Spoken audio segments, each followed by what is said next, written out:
Tunda siyib qo'yish bo'yicha ota-onalar bolalarini juda ham ko'plab joylarga olib borishyapti. Dori-darmonlar qilishyapti. Natija bo'lmagandan keyin o'zi o'tib ketishini kutib yurishibdi.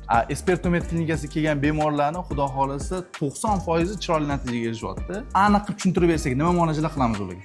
Biz Espertomet klinikamizda magnit terapiya, bu nerv va mushak o'tkazuvchanligini yaxshilash maqsadida igla terapiya, bosh miya, siydik pufagi va buyrakdagi aloqalarni tiklash maqsadida bolda nervni stimulyatsiya qilish orqali tos a'zolarini o'tkazuvchanligini yaxshilaymiz.